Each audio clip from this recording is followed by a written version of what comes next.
Nous allons vous proposer au cours de l'heure qui suit une séance encore exceptionnelle où vous allez découvrir toute la poésie de la vie des cellules dans un film. Donc c'est un événement, on peut parler d'événement, qui est proposé par l'INSERM et qui va donc vous être présenté dans quelques minutes par deux vulgarisateurs scientifiques. Donc nous avons Romain Pourpre et Terence Saulnier. Mais avant de les accueillir, sous vos applaudissements bien évidemment, je vous propose de regarder un petit film.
Bonsoir Montpellier. Bonsoir. Comment ça va?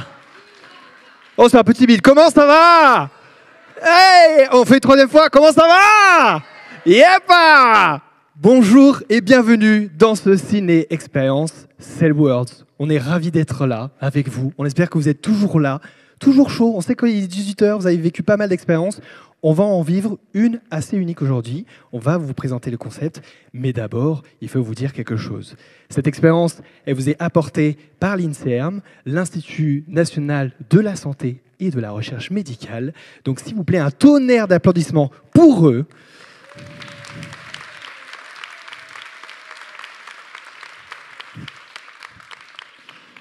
Donc, nous sommes...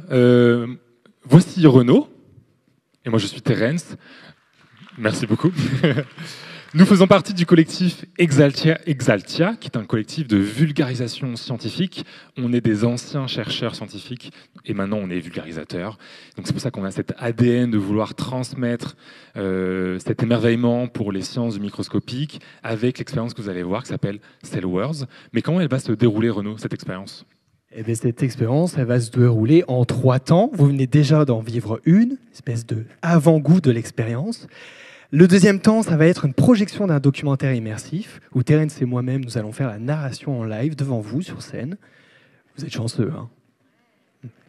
Et ensuite, on aura encore plus de chance puisqu'on va accueillir sur scène 3 chercheurs et chercheuses de l'INSERM qui vont nous rejoindre et ça sera, vous allez voir, l'occasion de répondre à toutes vos questions. Vous aurez les rôles, les reines de la suite de l'aventure. Vous allez pouvoir les bombarder, on compte sur vous.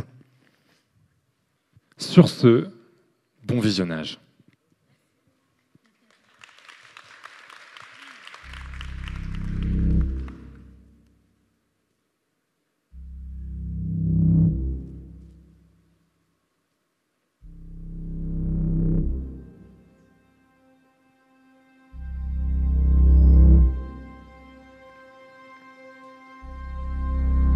Je ne suis pas le soleil. Je ne suis pas une créature des abysses. Je ne suis tout simplement pas le protagoniste d'un documentaire classique. Il est possible que vous ne me connaissiez pas, que vous ne m'ayez jamais aperçu. Pourtant, je suis capable de progresser, de chasser, de me multiplier. Nous sommes capables de transmettre différentes informations et même de transmettre aux futures générations.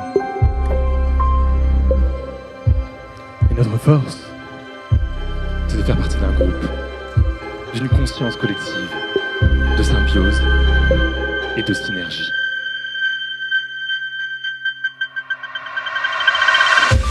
nous illuminons notre monde. Nous le colonisons. Nous l'analysons. Jusqu'à oser plonger dans l'inconnu. Jusqu'à faire émerger la complexité. Jusqu'à nous perdre dans son immensité. Et oui, je vis au cœur d'un monde sauvage encore plus riche que le vôtre. Et ce monde, c'est vous, humain, puisque je suis votre cellule.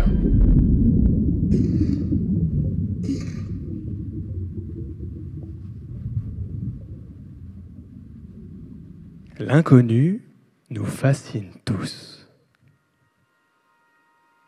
Celui de l'espace, celui de l'océan,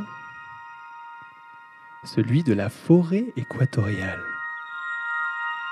Pourtant, un des mondes les plus méconnus est logé au cœur de chacun d'entre vous. Le monde du vivant microscopique. Tout ce que vous allez voir est réel, vivant, infinitésimal.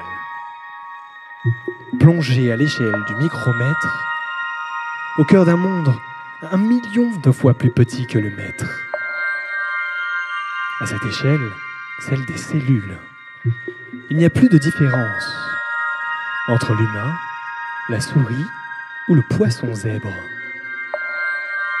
Pour permettre cette exploration, les scientifiques ont été les premiers cadreurs et cadreuses de ce monde microscopique. Les technologies les plus avancées ont été déployées pour l'occasion. Mais nous ne les découvrons pas ici. Oublions les outils, les filtres, les manipulations. Là où la barre d'échelle n'est plus, l'art commence. La cellule. L'unité fondamentale du vivant, de la bactérie à l'humain. Mais si la bactérie est constituée d'une seule cellule, nous en comptons pas moins de 30 000 milliards d'après les plus récentes estimations. 100 fois plus que d'étoiles dans la Voie lactée. Lorsque nous contemplons les infinis, le grand comme le petit, ces mondes nous semblent inertes. Pourtant, nous voilà déjà trompés par notre perspective. Les cellules sont tout à fait capables de se mouvoir. Pour les observer, donnons-leur une chance de briller. Les scientifiques disposent pour cela d'une solution venant tout droit des abysses. Une protéine issue d'une méduse fluorescente, un fluorophore. Ornées de cet artifice, les cellules se comportent comme nos chaussettes blanches en boîte de nuit. Sous les projecteurs des microscopes, elles brillent de mille feux. Une cellule se déplace de 1 à 4 micromètres par minute, soit environ une fois sa taille toutes les 8 minutes. Alors oui, c'est lent, très lent. Plus lent qu'une limace. Certains scientifiques parlent même de cellules rampantes. Aussi plaisant soit-il à contempler, ce comportement n'en reste pas moins rare. Et les cellules ne se déplacent qu'à des occasions bien particulières. Elles aident ainsi l'organisme à se développer, elles le réparent lorsqu'il est lésé, et le défendent lorsque d'autres organismes tentent de s'y installer. Les cellules ne sont donc pas immobiles. Mais quel peut être le moteur de leur mouvement? Pour le comprendre, plongeons plus profondément. Voici le cytosquelette, le squelette de nos cellules. Il leur donne forme et rigidité et peut se vanter d'être la charpente sur laquelle reposent toutes les architectures cellulaires. Et un peu comme notre cage thoracique protège nos organes, le cytosquelette protège l'intérieur de nos cellules. Mais contrairement à nos os, il est extrêmement dynamique. Il s'assemble et se démonte, telles des pièces de Lego. Cela génère de puissantes forces de traction, les forces de la motricité. C'est de la migration cellulaire.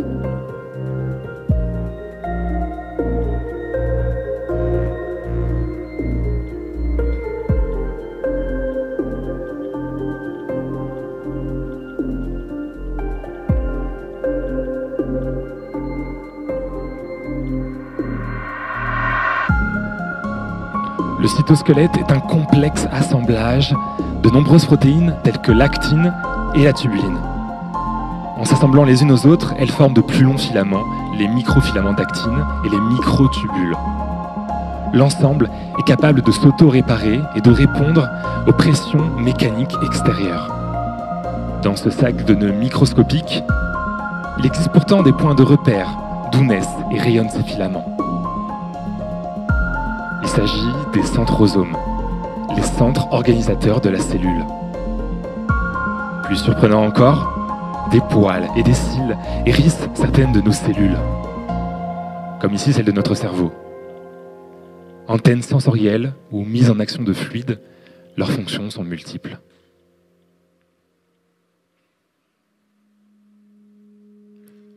Et certaines cellules sont devenues maîtresses dans l'art d'utiliser ce cytosquelette. Elles explorent, sans peur, sans limite, avec la seule ambition d'envahir chaque endroit de l'organisme. Le quadriller pour mieux le câbler pour mieux le superviser.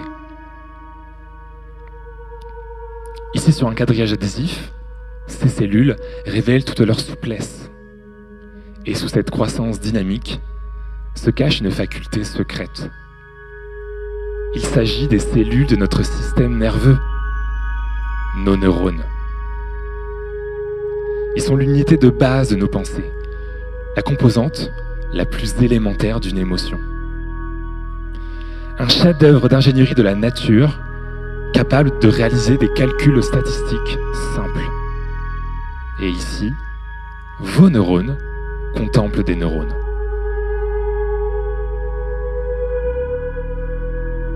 Scintillement. Si vous pensez ici voir le balai des messages nerveux qui parcourent actuellement votre cerveau, il n'en est rien. Il s'agit de la dynamique impressionnante de l'actine, le fameux cytosquelette cellulaire, observable dans ces neurones en pleine croissance.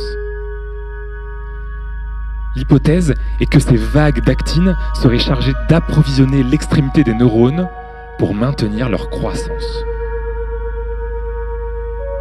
Enfin, avez-vous remarqué ces cellules quasi aliens organisant les neurones à leur guise. Ces derniers sont loin d'être les seuls dans notre cerveau. Et les cellules gliales sont là pour prendre soin d'eux. Les nourrir, les nettoyer, les protéger et même les aider à transmettre le signal. Ce signal. Dans la jonction neuromusculaire, les neurones se connectent à une cellule d'un tout autre type. Une cellule impulsive, capable de convertir le signal électrique en contraction mécanique.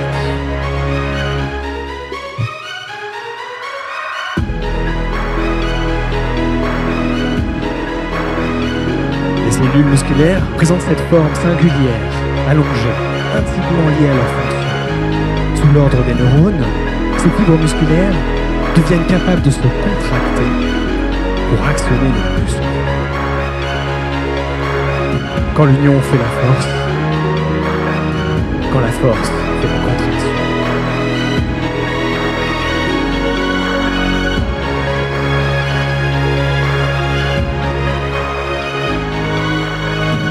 Il existe une catégorie de cellules musculaires à laquelle nous tenons tous et tous à cœur. Puisque elle nous maintient en vie, c'est la cellule musculaire cardiaque. Il est un stade où celle-ci s'apparente à de l'horlogerie de luxe.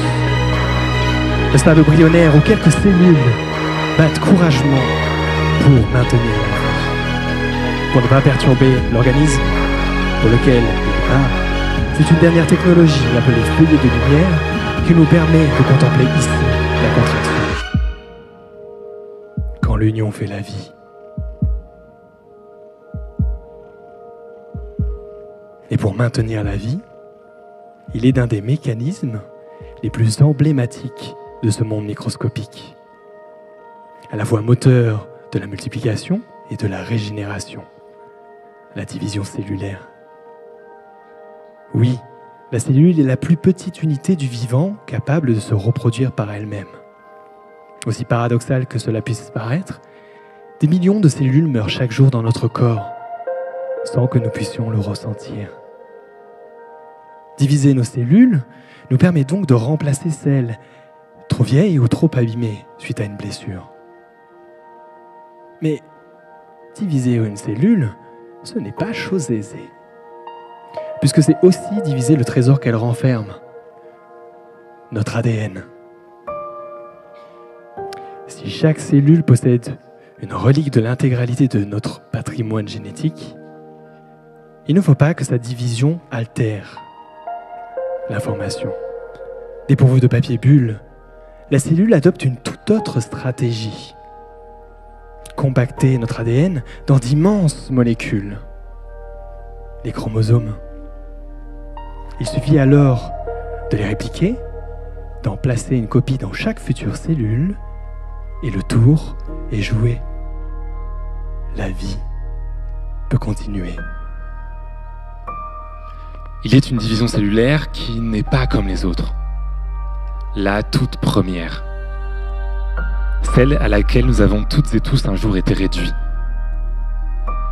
La division de la cellule œuf est la première d'une série effrénée qui finira par donner les milliards de cellules dont vous êtes constitués. C'est ici qu'apparaît l'embryon. Un stade fascinant, encore si peu compris. La minutie est telle que chaque division, pour peu qu'elle ne soit pas symétrique, va contribuer à donner forme et mouvement au sein de l'embryon. Ce groupe de cellules coordonnées donne ici par exemple naissance au futur tube digestif.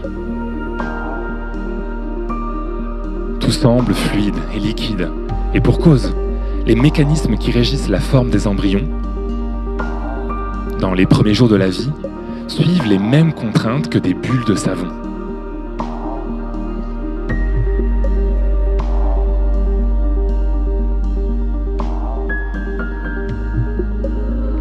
Les divisions ont passé, et des centaines de cellules constituent désormais l'embryon. Il semble qu'il se soit auto-organisé. Le temps de prendre du recul nous n'avions même pas compris qu'un organisme tout entier avait été esquissé.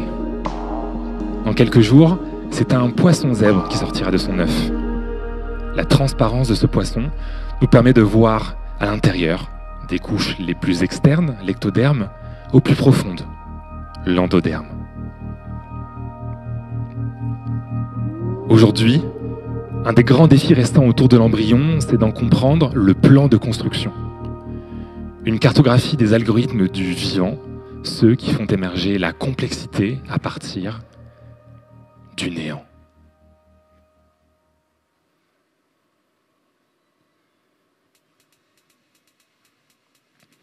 Mais c'est bien lorsqu'elles se regroupent, se diversifient, que les cellules font émerger la complexité.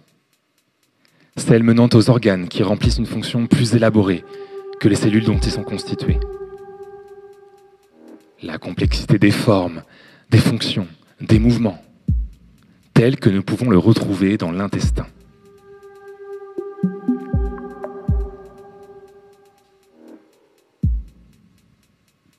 Pour mieux comprendre nos organes et pour réduire le recours à l'expérimentation animale, les scientifiques se sont lancés dans un défi de taille: les reproduire.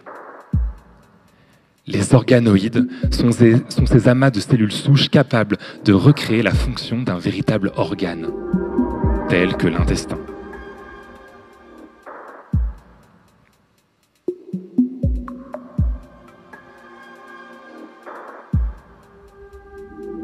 La magie opère. Les cellules se divisent, les tissus s'étirent. C'est la spontanéité d'une réalité. Les mécanismes qui font émerger les structures et les formes du vivant sont bien inscrits au cœur de nos cellules. Et il suffit de trouver le bon environnement pour les voir à nouveau s'exprimer. Les scientifiques ambitionnent qu'un jour, d'autres de nos organes pourront être créés de la même manière et pourront potentiellement venir remplacer vos propres organes défectueux ou accidentés. Si les cellules de nos organes fonctionnent ensemble, il existe une symbiose bien plus insolite, plus intime. Au cœur même de nos cellules, ces silhouettes intrigantes qui se tortillent comme des vers semblent s'être installées. Mais n'ayez crainte, ces étranges formes font bel et bien partie de vous. Elles sont même indispensables à la survie de nos cellules, puisqu'elles les alimentent en énergie. Ces piles cellulaires sont nommées les mitochondries. Si leur présence permet aux cellules de vivre, elles jouent aussi un rôle dans leur mort, en déclenchant ce qu'on appelle l'apoptose, le suicide cellulaire. Les mitochondries auraient même une origine des plus incroyables. Une ancienne bactérie absorbée par une cellule ancestrale, il y a de ça plusieurs millions d'années. Une relation si bénéfique qu'elles auraient fini par fusionner et évoluer ensemble.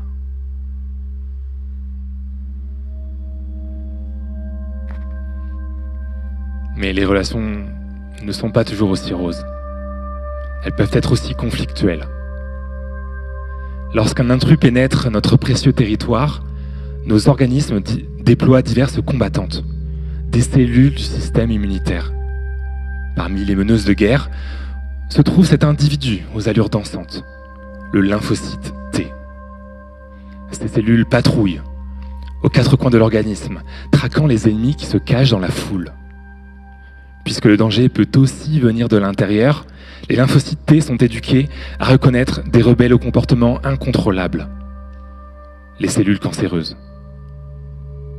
Dans la foule, elles enchaînent les contrôles et scannent minutieusement chaque individu. Et lorsqu'elles trouvent un élément alarmant, elles s'emploient à achever leur mission.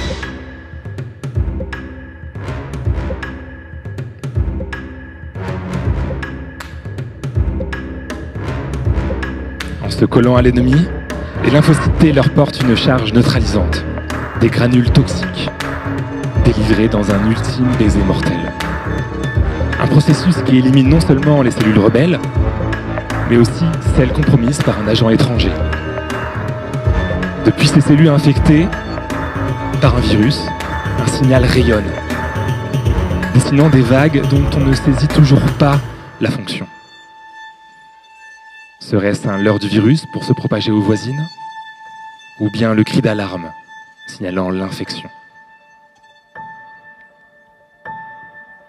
Ces innombrables phénomènes ne pourraient pas avoir lieu si les cellules ne savaient pas communiquer. Un relargage de molécules par une cellule auprès de ses voisines pour les alerter. Pas besoin d'une intelligence collective pour tout contrôler, simplement de communiquer avec sa voisine, un peu comme une hola de tribune en public. C'est alors une vague de signaux qui se coordonnent, réglée telle une horloge, donnant ici les futures vertèbres de ce poisson zèbre.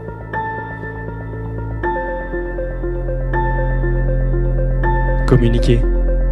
Cela commence par éviter de se piétiner. Assemblées en tissu, nos cellules sont capables de sentir leurs voisines, qu'elles soient poussées ou tirées. Alors, lors d'une blessure, elles s'orientent sur de grandes distances vers la brèche pour la combler efficacement. À leur échelle, c'est comme si les cellules réalisaient une mêlée de rugby, appliquant une tension 2 à 2. Un phénomène qui modifie jusqu'à l'architecture interne de nos cellules.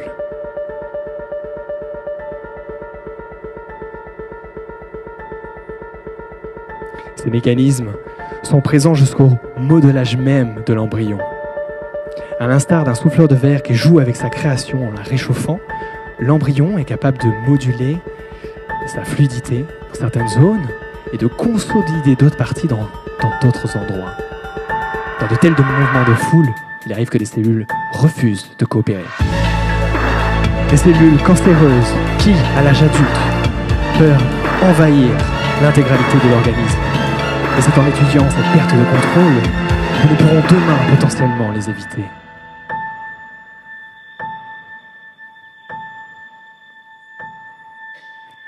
L'émergence. Ce moment où des propriétés nouvelles apparaissent lorsque les cellules s'unissent. Mais à quel moment l'échelle cellulaire se transforme en notre échelle? Où est la transition? Celle-ci peut s'observer lorsque, à plusieurs milliards, les cellules remplissent des fonctions qui nous sont vitales. C'est le cas avec ce système, capable de transporter nutriments, anticorps, déchets. Vous le reconnaissez? C'est le système sanguin, creusant ses méandres à travers le cerveau humain. Ici, ce n'est pas une IRM, mais une toute nouvelle technologie entre la microscopie et les ultrasons qui nous permet de descendre à l'échelle microscopique, donnant ce sentiment de reconstitution en 3 dimensions. Chaque courant, chaque vortex, chaque turbulence devient alors perceptible. L'élégance des flux sanguins qui parcourent alors votre cerveau.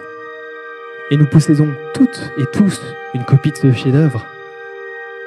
Posez vos 2 mains sur vos tempes pour en ressentir le pouls. C'est un dialogue direct avec des milliards de globules rouges qui frappent actuellement vos doigts. C'est beau, non? Et c'est fragile à la fois. Ici, chaque vortex peut trahir la présence d'un anévrisme, c'est-à-dire une fragilité dans la paroi du vaisseau sanguin, risquant la rupture. Nous voilà bientôt arrivés à la fin de cette exploration, mais certainement pas à la fin du voyage. Sans combinaison spatiale, vous avez voyagé à travers le cosmos d'un autre infini, un univers méconnu, et pourtant une rencontre avec une des bases fondamentales du vivant. Les cellules. Vous les avez vues explorer, communiquer, et même se compléter pour construire leur immensité. Une opportunité de reconnecter avec notre identité et de contempler l'origine même de la biodiversité. Aux formes et couleurs chatoyantes, les cellules nous intriguent. Certaines se découvrent alors que d'autres se dérobent. Certaines nous émeuvent alors que d'autres nous terrifient. Sans le savoir, Nous avons admiré des cellules à l'origine de cancers. Nous avons osé poser les yeux sur des mondes qui font frémir. Mais n'ayez crainte. On protège toujours mieux ce qu'on a appris à visualiser, à démystifier. C'est une opportunité unique pour protéger votre monde sévère, le préserver. Alors Montpellier, est-ce que vous êtes prêts pour embarquer pour les expéditions suivantes? À la rencontre de ces autres galaxies microscopiques et de leur biodiversité cachée. C'est ici que commence la plus grande des odyssées rendues visibles par les chercheurs et chercheuses elles-mêmes. C'est ici que commence l'aventure.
Merci beaucoup.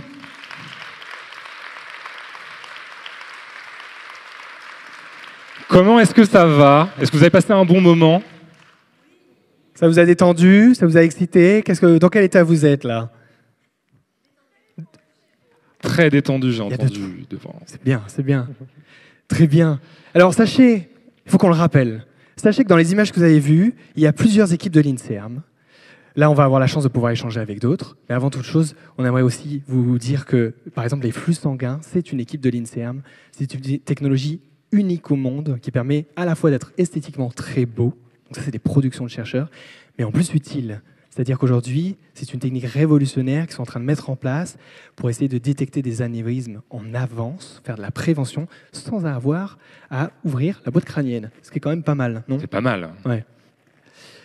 Ben voilà pour cette première partie. On va passer lentement à la seconde. Donc nous, on va se diriger par là-bas, tranquillement. Et pour cette seconde partie, on va avoir besoin de vous. On va avoir besoin de vous parce qu'on va faire passer un micro dans la salle et on va surtout inviter 3 chercheurs et chercheuses avec nous sur scène. Et j'aimerais vraiment que vous fassiez un tonnerre d'applaudissements pour eux. Ils sont un peu stressés, mais vous allez pouvoir vraiment les travailler au corps avec toutes vos questions. On est d'accord ? Allez. Génial. Alors, on va applaudir, s'il vous plaît, tout d'abord, Farida Jouad.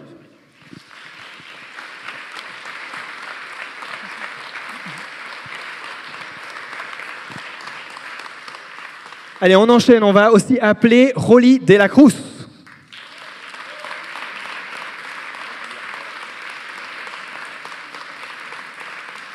Aïe, aïe, aïe. Et dernier, mais pas des moindres, Frédéric Michon, s'il vous plaît, on l'applaudit.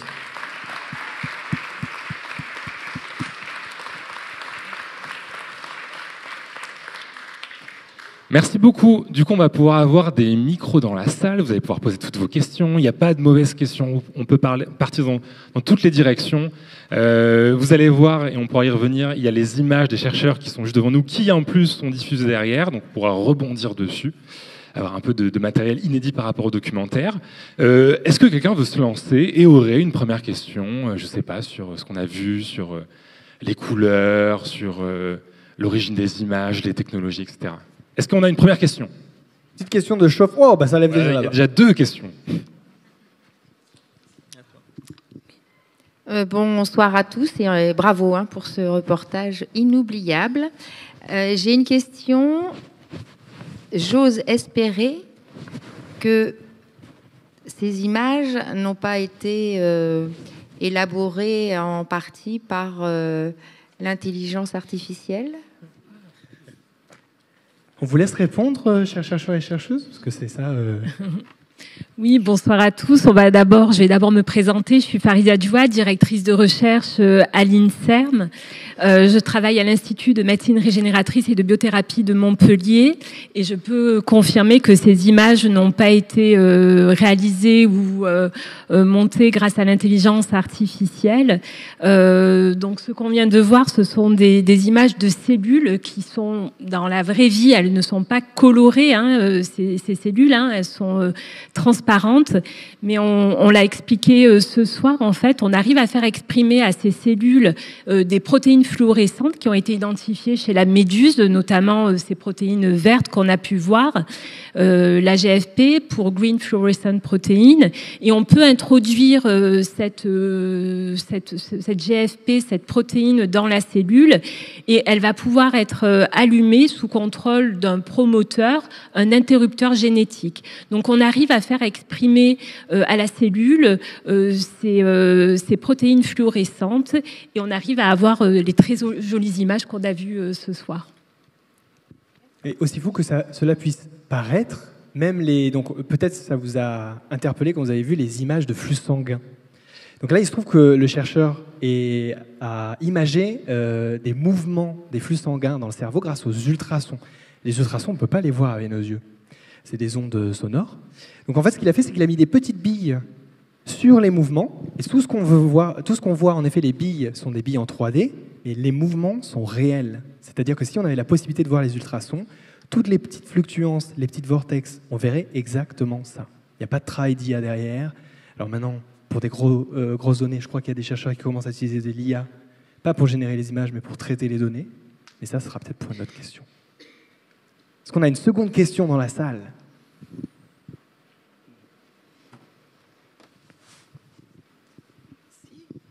D'abord, merci, c'était magnifique. On s'est senti transporté. Moi, j'avais 2 questions. Bon, vous avez commencé déjà à répondre à la première, cette nouvelle technologie à base d'ultrasons, une microscopie, c'est ça que vous avez dit ? Ouais, c'est ça. D'accord. C'est indolore, vous le faites directement sur la personne en direct, vous injectez les petites billes et vous pouvez voir sur une caméra ? Il n'y a rien à injecter. C'est de l'ultrason, donc en fait, c'est les mouvements qui sont directement détectés grâce aux ondes sonores. D'accord. Mais les petites billes, vous les injectez ? Non, les petites billes, ce sont des petites billes qu'on a placées sur les mouvements, mais ça, c'est numérique. D'accord. On n'a pas mis les billes dans la personne. D'accord. Et donc, vous avez parlé d'anévrisme. Est-ce qu'on peut imaginer qu'aussi cette technologie va pouvoir permettre d'avancer sur la maladie de Parkinson ou sur la maladie d'Alzheimer ? Alors là, malheureusement, on n'a pas le chercheur avec nous aujourd'hui, mais je l'espère bien.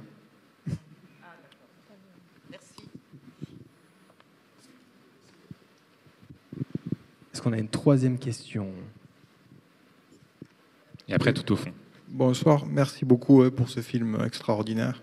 J'ai une question, peut-être que vous l'aviez dit dans le film, je me suis peut-être égaré. Quelle est la durée de vie d'une cellule ? Est-ce qu'il y en a un d'entre vous qui veut se lancer ? Je vais répondre à celle-là. Donc, bonjour, je m'appelle Frédéric Michon, je suis directeur de recherche à l'INSERM et je travaille à l'Institut... Frédéric, tu peux mettre ton micro comme ça. Top. Et je travaille à l'Institut des neurosciences de Montpellier. Donc, en fait, la durée de vie d'une cellule dépend beaucoup du type de cellule que l'on considère. C'est-à-dire que certaines cellules vont avoir une durée de vie assez courte. Par exemple, les globules rouges vont avoir une durée de vie, en règle générale, de 90 à 120 jours. Alors que d'autres cellules vont être là pour la totalité de la vie de l'individu. Donc, certaines cellules sont renouvelées, d'autres ne le sont pas. En règle générale, les cellules qui sont censées vivre le plus longtemps ne sont pas renouvelées. On a longtemps pensé, par exemple, que dans le cerveau, les cellules ne se renouvelaient pas. Maintenant, on commence à voir que certains neurones pourraient être renouvelés et qui ne le sont pas dans le cas de maladies spécifiques comme Parkinson, par exemple. C'était clair pour moi. Est-ce que Rolly, tu veux compléter ? Bonsoir. Tout d'abord, merci beaucoup pour l'invitation. J'ai trouvé le film extraordinaire. Ça nous rappelle un peu pourquoi on s'est lancé sur ce métier. Pour rejoindre la question, je pense qu'il y a une petite nuance qu'on retrouve souvent dans le domaine des cellules souches, notamment, qui peut mener même sur des questions un peu philosophiques, dans le terme d'identité.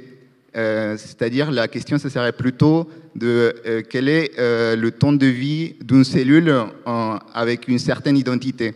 Une cellule souche, par exemple, elle peut rester longtemps. Par contre, elle a la capacité, comme on en a vu, de se multiplier. Donc, est-ce qu'en se multipliant, la fin de vie, la vie de cette cellule, elle s'achève parce qu'il y en a deux maintenant qui en découlent, ou c'est juste une continuité, mais avec une identité légèrement différente. Donc, c'est des questions auxquelles on est confronté plus on étudie nos modèles. À notre échelle, ce serait un peu, est-ce qu'on continue de vivre avec nos enfants, quoi? Voilà. À vous, vous avez 2 heures pour la dissertation. C'est un peu le mythe du bateau de Thésée, si certaines connaissent. Je crois qu'il y a des questions au fond. Donc j'avais une question. Le colorant, la protéine qu'on injecte dans la cellule, pour la couleur, est-ce que c'est une réaction chimique ou la protéine elle-même? Et est-ce que ça met en danger la vie de la cellule? Alors, là, en l'occurrence, donc, on peut colorer différemment la cellule. On peut la colorer justement avec des colorants chimiques qui sont un peu comme des aimants chimiques qui vont aller, parce que la cellule, elle a différents compartiments. Elle a une membrane, on peut imaginer une ville avec une muraille tout autour. La mitochondrie, on peut l'imaginer un peu comme une centrale énergétique, un noyau. Donc elle a différents constituants, cette cellule, et on peut utiliser des colorants qui ont des zones en fait qui vont être lipophiles, qui vont aimer les lipides et du coup qui vont être comme un aimant attiré par les membranes et colorer les membranes. Donc là on va utiliser des colorants. Pareil pour les mitochondries, on peut utiliser des colorants avec des zones chargées positivement parce que la membrane interne de la mitochondrie est chargée négativement. Donc là on va avoir un marquage de ce composant. Donc là on a des colorants et ils sont pas du tout toxiques pour la cellule, justement. C'est de la recherche, ça a été conçu justement pour ne pas être toxique pour la cellule. Et après, on peut également faire exprimer ces protéines fluorescentes dont on a parlé, comme la GFP qui est verte. Pareil, donc là, on introduit dans la cellule un gène qui va être traduit, qui va donner une protéine verte sous contrôle d'un promoteur. Par exemple, si on veut faire exprimer le vert que dans des cellules du muscle, on va mettre cet interrupteur génétique pour que le vert s'allume que dans ces cellules-là. Et là, encore une fois, c'est pas du tout toxique pour la cellule. On peut voir, on a vu des films derrière. Donc là, on voit, donc c'est des images de mandibules. Donc c'est pris chez le zébrafiche, si je me trompe pas. Le poisson zèbre, du coup, c'est ça? Voilà, le poisson zèbre, qui a un autre nom, c'est le Daniorerio. C'est un poisson des eaux froides d'Asie du Sud. Donc là aussi, on le voit. Ici, les macrophages, par exemple, sont en vert. Donc là, on a fait exprimer cette protéine, la GFP, uniquement dans les macrophages pour pouvoir les suivre. Et on voit que ces macrophages ont cette capacité de phagocytose, de manger des débris qu'on leur donne. C'est une capacité très bien connue pour justement ces cellules, ces macrophages qu'on peut suivre en temps réel. Donc on a parlé de 3 dimensions, on peut faire aussi de la 4 dimensions et suivre en temps réel la fonction de ces cellules. Je ne sais pas si je peux rebondir sur les images qu'on a vues, parce que donc je travaille à l'Institut de médecine régénératrice et de biothérapie. Ce qui nous intéresse, nous, au laboratoire, c'est comprendre un mystère, le mystère de savoir pourquoi certains tissus régénèrent. Et on utilise justement ce zébrafiche, ce poisson zèbre, et il nous a permis de comprendre d'autres fonctions des cellules. Par exemple, on parlait du macrophage. Pendant longtemps, on a pensé que le macrophage, c'était un éboueur. Il était là pour nettoyer les tissus, les organes. manger les débris, les supprimer. Et grâce à la microscopie 4 dimensions ici, grâce au confocal, on s'est rendu compte que les macrophages avaient bien d'autres fonctions que ce rôle des boueurs qu'on leur a longtemps attribué et qui sont essentiels à des processus aussi complexes que la régénération de tissus entiers. Comme quand on se coupe, par exemple, tout simplement. Exactement. Ouais. Donc quand on se coupe, une coupure qui peut être assez intense, où on perd une partie de la structure d'un tissu, là les macrophages, qui sont parmi les premières cellules à arriver sur le site, vont avoir un rôle bien plus important qu'un rôle des boueurs. Elles vont arriver et orchestrer, animer, supporter un processus de régénération. Bien sûr, ils ne vont pas agir tout seuls, mais ce sont des composants très importants dans ce processus complexe. Merci beaucoup. Est-ce qu'on prend encore une autre question ? De toute façon, on a encore du temps. Merci pour cette modèle intéressante de vulgarisation. J'imagine si vous allez dans les collèges ou lycées, peut-être avoir plus de scientifiques. Pendant le temps que vous avez montré cela, la question que je voulais vous poser est peut-être une appel à l'aide. Je regarde ça et je réfléchis combien de nos cellules de cerveau sont influencées par 5-6 heures d'Internet par jour et vous, 7-8 heures devant les ordinateurs. Donc, je pense, ce que vous avez fait, il y a beaucoup de choses embryo, tout ça on le connaît. Et donc, je voulais faire appel à cet petit livret qui est Gallimard Tract, écran, un désastre sanitaire, il a encore temps de réagir. Il y a un rapport l'année dernière, les écrans en recherche de temps perdu, et tout le monde l'a oublié. Donc, merci pour tout ce que vous avez fait, mais qu'à la fin, on voit, si chacun regardait tous votre temps écran, je pense qu'il y a quelque chose qui se passe. Au moins, les animaux, ils vont pas avoir cette influence-là. Donc, une petite suggestion, ou peut-être une question. Est-ce que quelqu'un regarde la question que je pose aux enfants encore scolarisés?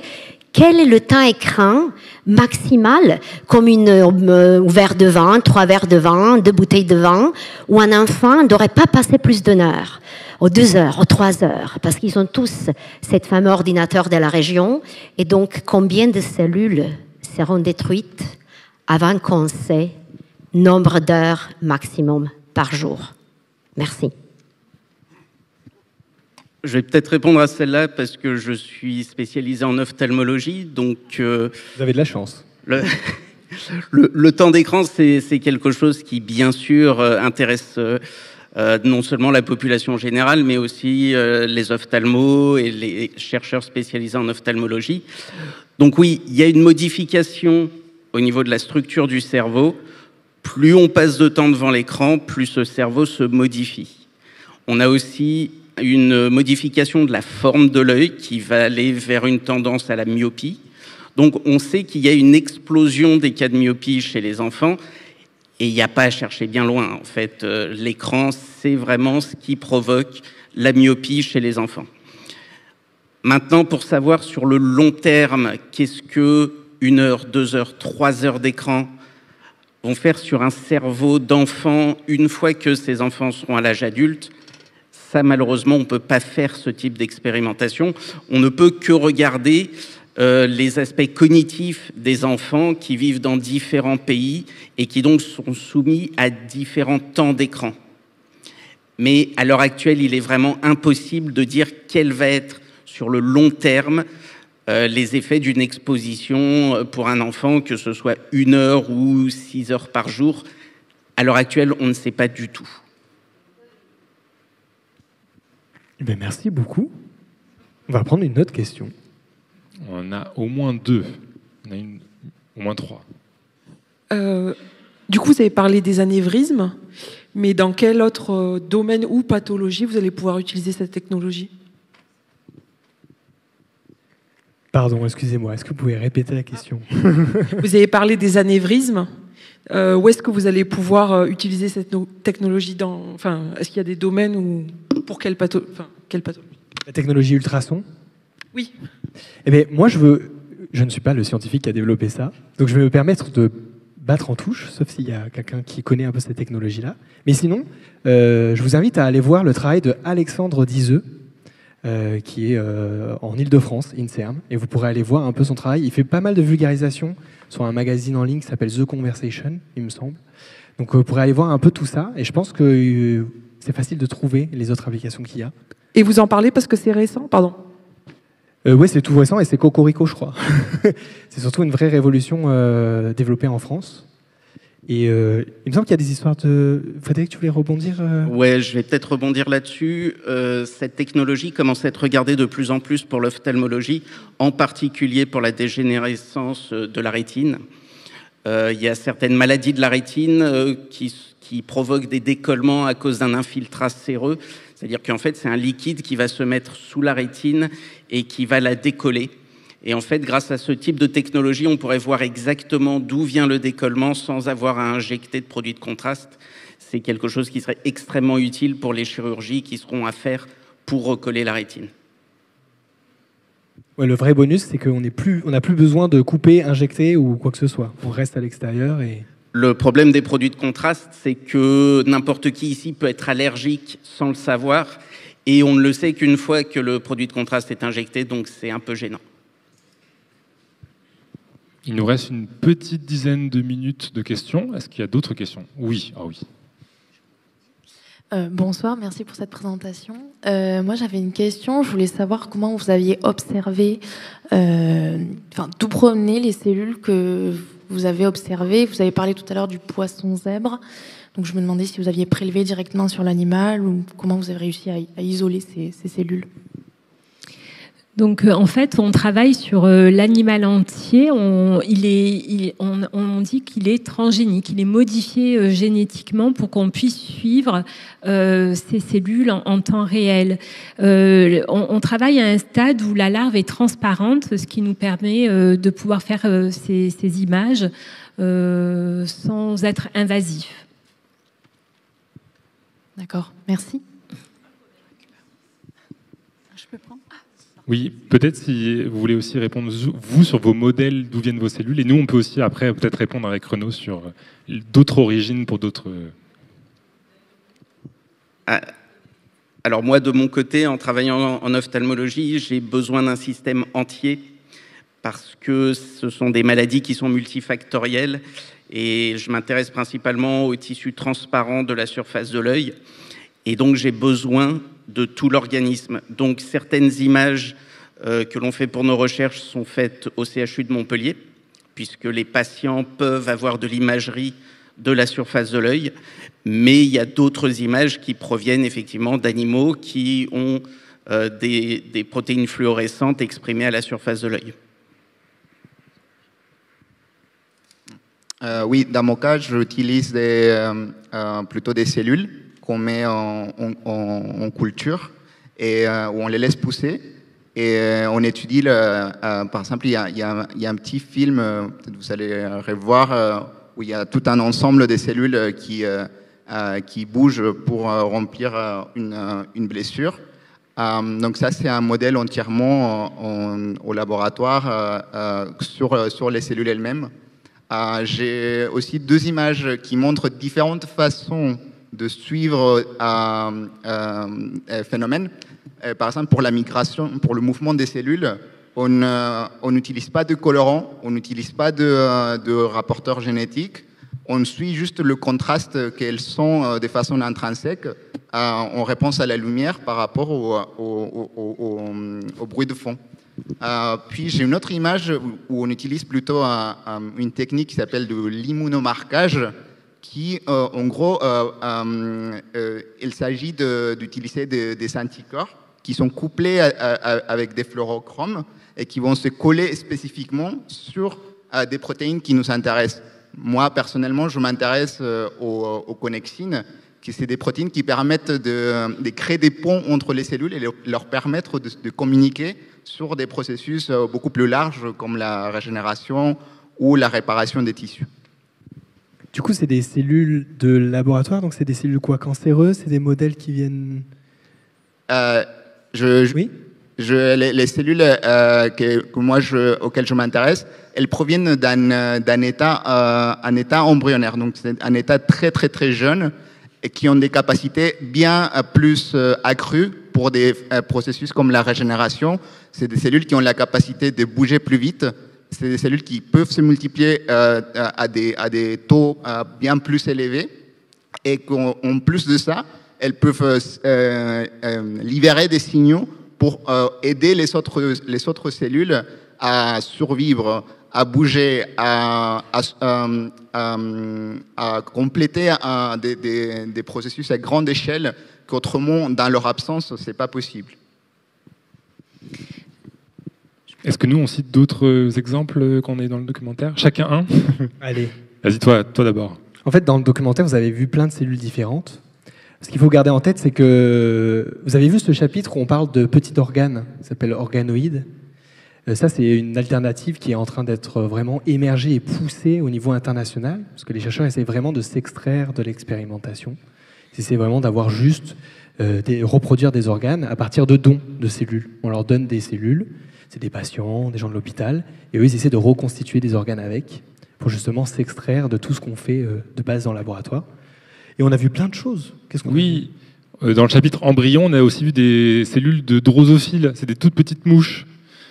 Pareil, donc un des modèles possibles à étudier.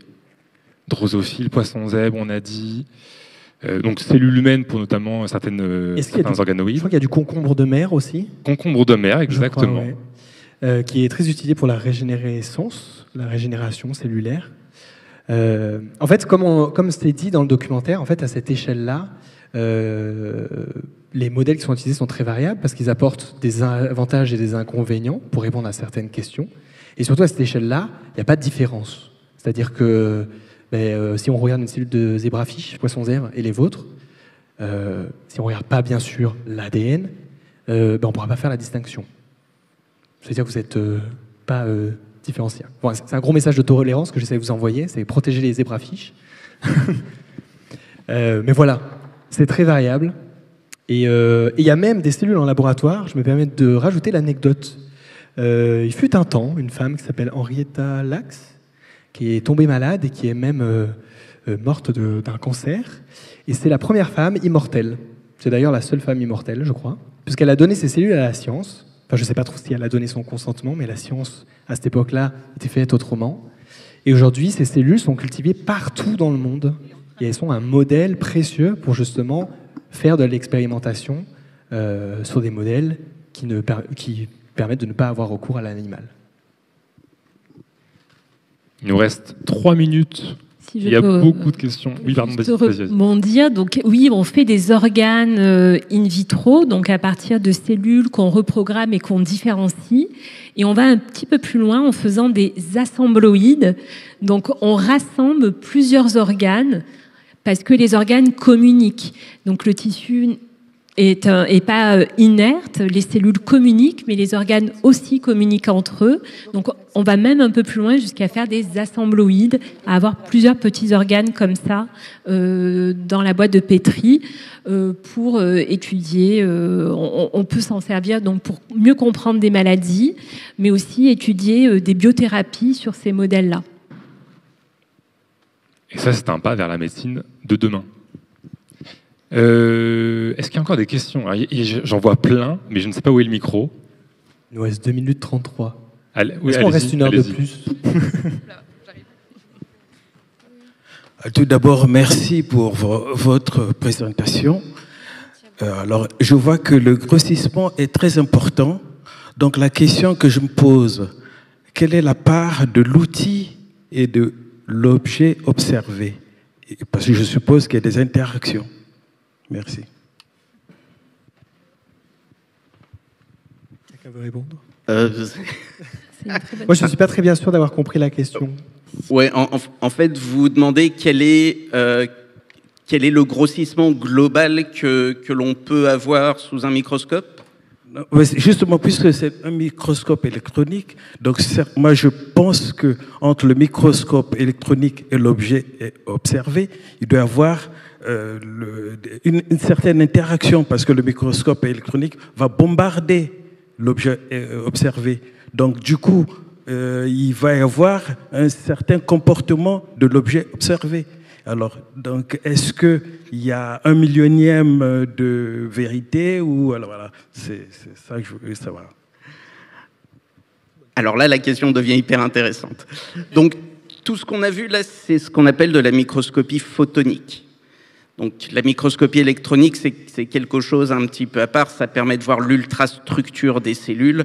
Là, on est sur de la microscopie photonique, c'est-à-dire qu'on se sert de colorants fluorescents pour mettre en évidence des structures, que ce soit à l'intérieur des cellules ou à l'échelle du tissu. L'interaction entre le laser qui va arriver du microscope, qui va taper l'échantillon, puis qui va repartir de façon à voir cette fluorescence, est un élément crucial pour obtenir ce type d'image. C'est-à-dire que lorsqu'on a affaire, comme par exemple là, l'image que vous voyez, c'est quelque chose qui est fixe, donc qui est mort, qui a été arrêté dans le temps, on peut le bombarder tant qu'on veut. Globalement, les cellules sont déjà mortes, on ne peut pas leur faire plus de mal. Lorsqu'on prend quelque chose de vivant, comme par exemple là, effectivement, plus on va avoir un laser puissant, plus on va engendrer un stress vraiment très sérieux dans les cellules, et à ce moment-là, on va enregistrer que de l'artefact. Et on ne sera plus du tout en train de mesurer quelque chose qui biologiquement a un sens. Donc votre question, elle est hyper intéressante parce que c'est quelque chose qu'on est obligé de mettre au point en amont de nos expérimentations. À quel moment on est en dehors du champ de la biologie et ce qu'on regarde n'est qu'un artefact fait en culture sous un microscope. Donc ça, c'est quelque chose que tous les biologistes ont à cœur vraiment d'essayer de minimiser au maximum, de façon à ce que les images représentent 90% de vérité, au lieu d'avoir juste un bel artefact qui peut être effectivement très joli, mais qui ne représente rien de ce qui se passe dans la nature. C'est très bien. Merci pour avoir mené cette question avec brio. Vous pouvez les applaudir, hein, bien sûr.